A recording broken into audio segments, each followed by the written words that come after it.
नहीं आई उसको पापी। इतने डांटे डाले, उसने कभी नहीं विचार आया कि मेरे से जिंदगी में बहुत बड़ा पाप हो रहा है। लेकिन उस दिन डाकू खड़क सिंह कहते हैं, मेरी जिंदगी में एक पाप हुआ है।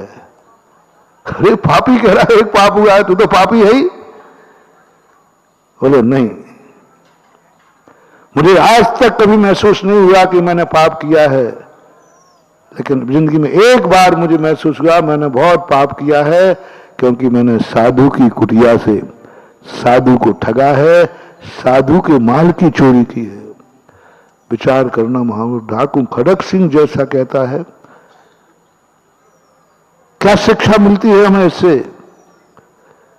कभी डांका डालने का भाव आए तो कम से कम देखना किसी सज्जन के मत डालना। पसीने की कमाई जिसकी हो उसको मत चुराना। हो जेब कटो, सुनो रे जेब कटो, सुन रहे हो तो सुन लेना। जेब काटनी है, समर्थन नहीं कर रहा हूं, नहीं तो बाहर सब चल जाए, लेकिन चल जाए तो चल जाए। सबसे ज्यादा बाहर से तो मेरे ही चलते हैं। लोग कहते महाराज जी आपके बाहर सब ज्यादा क्यों चलते हैं। मैंने कहा मेरे बाहर सब सारी दुनिया ज्यादा देखती है, और बाहर सब चलाने वाले को मजा कब है, जितने ज्यादा लोग, वही तो उसकी कमाई है। तो वे सोचते हैं भाई महाराज का नाम लिख दो, लोग सबसे ज्यादा देखेंगे, क्योंकि उनकी रोजी रोटी चल जाती है। कोई बात नहीं, चला देना, चला देना उस पर कब से। लेकिन ये विचार करना, हे जेब कटो, यदि तुम्हारा जेब कटी है तो मैं स्थान बता देता हूं। शराब के अड्डे पर जो शराब खरीदने जावे उनकी जेब काटना, और आशीर्वाद लेना हो तो मैं जेब कटों को भी आशीर्वाद देता हूं, खुला दे रहा हूं। और आज की हेडिंग क्या होगी, जेब कटों को आशीर्वाद। कभी ऐसी हेडिंग डालोगे तभी तो लोग, और वो लिखा क्या रहेगा, एक दिगंबर जैन संत ने जेब कटों को, अरे फिर तो सब लोग ऐसे पढ़ेंगे।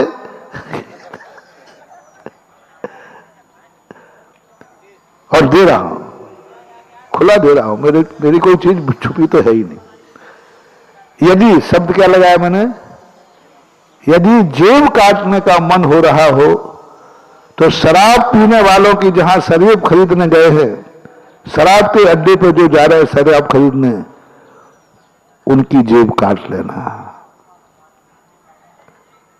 पर आज आपका आशीर्वाद है, क्या करूं,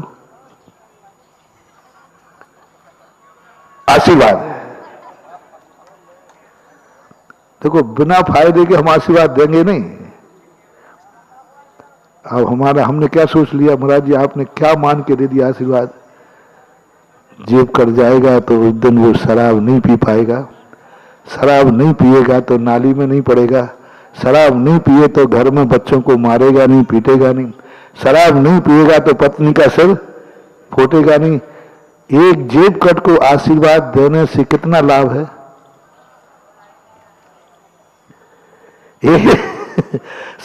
शराब खरीदने जाने वाले का यदि जेब काटने का आशीर्वाद दे दिया तो आप बताओ भैया मैंने क्या बुरा कर दिया। क्योंकि वो शराब पीता, नाली में पड़ता, घर जाकर मारता पीटता, पता नहीं क्या करता, और जेब कट गया तो वो उस दिन शराब नहीं पी पाया। तो ये अच्छा किया कि बुरा किया। अब बेटा हम फंसेंगे, तुम्हें ही फंसाएंगे, होली है ना आज, तो बताओ मैंने अच्छा किया कि बुरा किया। थोड़ा जोर से बोल दो, टेप हो जाएगा। हाँ अब तुम्हारा भी नाम आएगा बेटा, यदि ऐसा भाव आए तो। लेकिन किसी ओ जेब कटो,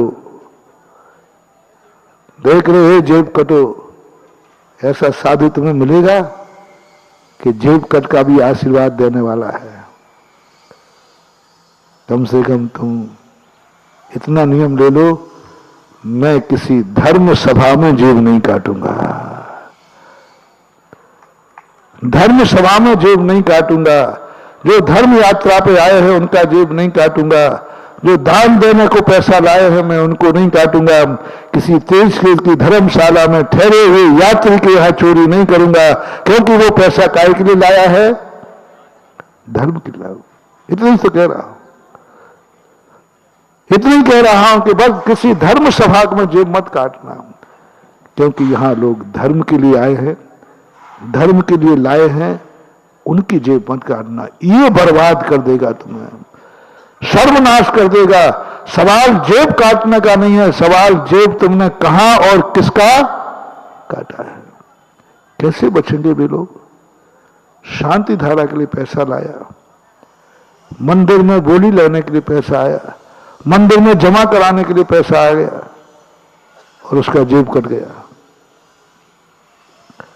बर्बाद हो जाएगा वो जेब कट। इसलिए हम कह रहे हैं कि इसका कम से कम वहां जेब मत काटना जो गरीब कर्जा लेकर अपनी बिटिया के लिए शादी का सामान लेने आया है। उस गरीब के लिए मत काटना जहां जो कर्जा लेकर के आया है। कोई कर्जा लेकर के यदि आ रहा है तो उस कर्ज के पैसे का जेब मत काटना। इतना पता कर लेना कि ये पैसा ये कर्जा लेके आया है, अपने बेटे की दवाई कराने लाया है, अपनी मां की दवाई कराने जा रहा है। किसी अस्पताल में जाके जेब मत काटना। कहां पे?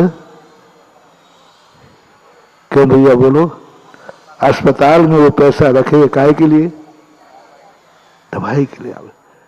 किसी अस्पताल में किसी की डकैती चोरी मत करना, कहीं पैसा का जेब मत काटना, क्योंकि वो अस्पताल है, वहां पर व्यक्ति कितना अपने आप में परेशान है, कितना रहा, वहां जेब नहीं काटना। जेब कटवा लो, नियम ले लो, हम अस्पताल में जेब नहीं काटेंगे, धर्म सभा में जेब नहीं काटेंगे, मंदिर में जेब नहीं काटेंगे, किसी गरीब व्यक्ति की जेब नहीं काटेंगे।